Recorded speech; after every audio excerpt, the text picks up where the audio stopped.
Halo, jumpa lagi bersama saya Awaludin Rangkuti. Kali ini kita akan membahas tentang etika publik.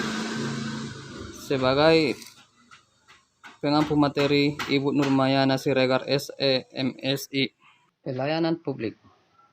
Pelayanan publik yang profesional tidak hanya membutuhkan teknis dan leadership, namun juga kompetensi etika. Oleh karena itu, perlu dipahami etika dan kode etik pejabat publik. Tanpa memiliki kompetensi etika, pejabat cenderung menjadi tidak peduli pada masyarakat kalangan bawah. Etika yaitu refleksi atas baik buruk, benar atau salah yang harus dilakukan atau bagaimana melakukan yang baik dan benar.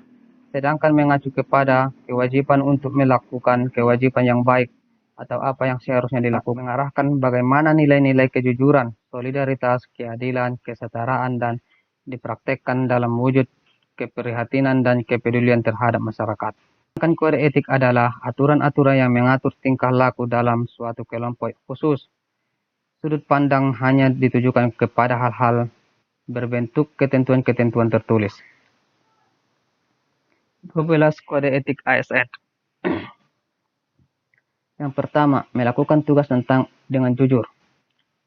Yang kedua, melakukan tugasnya dengan cermat dan disiplin. Yang ketiga, melayani dengan sikap hormat, sopan dan tanpa tekanan. Yang keempat, melaksanakan tugas sesuai dengan peraturan perundang-undangan yang berlaku. Yang kelima, melakukan tugasnya sesuai dengan perintah atasan. Yang keenam, menjaga kebersihan yang menyangkut kebijakan. 15 nilai-nilai dasar etika publik ASN. Yang pertama, memegang teguh nilai-nilai dan ideologi negara Pancasila. Yang kedua, setia dan mempertahankan Undang-Undang Dasar 1945. Yang ketiga, mengabdi pada negara dan rakyat Indonesia. Yang keempat, menjalankan tugas secara profesional. Yang kelima, membuat keputusan berdasarkan prinsip keahlian. Yang keenam, menciptakan lingkungan kerja yang diskriminatif. Yang ketujuh, memelihara dan menjunjung tinggi standar etika luhur. Yang terakhir, meningkatkan efektivitas pemerintah yang demokratis. Dengan diterapkannya kode etik ASN, perilaku pejabat publik harus berubah. Yang pertama, berubah dari penguasa menjadi pelayan. Yang kedua, berubah dari wewenang menjadi peranan. Yang ketiga, menyadari bahwa pejabat adalah amanah yang harus dipertanggungjawabkan. Ada 3 dimensi publik. Yang pertama, dimensi kualitas. Pelayanan publik yaitu moral adalah etika publik. Yang kedua, dimensi modalitas yaitu mengandung unsur-unsur akuntabilitas, transparansi, dan netralitas. Dan yang ketiga, dimensi tindakan integritas publik yaitu nilai pejabat publik yang baik sesuai dengan standar aturan moral. Bentuk-bentuk kepentingan. Yang pertama, haji mumpung. Yang kedua, loyalitas ganda.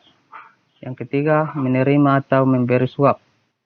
Yang keempat, memanfaatkan informasi rahasia. Yang kelima, penyalahgunaan pengaruh publik. Yang keenam, memanfaatkan organisasi atau lembaga untuk kepentingan pribadi. Akibat dari konflik kepentingan.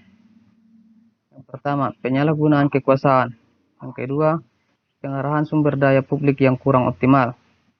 Yang ketiga, peningkatan kesejahteraan rakyat terabaikan. Aktualisasi etika ASN.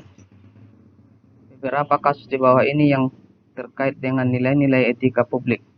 Yang pertama, pemanfaatan sumber daya publik. Yang kedua, konflik kepentingan dalam pengadaan. Yang ketiga, pelantikan wali kota di penjara. Yang keempat, terpidana korupsi menjabat kembali. Yang kelima, melanggar hukum. Yang keenam, kebocoran ujian nasional dan seterusnya. Oleh sebab itu, ASN dalam menjalankan aktivitas harus selalu berhati-hati agar tidak bertentangan dengan nilai-nilai etika yang harus dijunjung dan ditegakkan.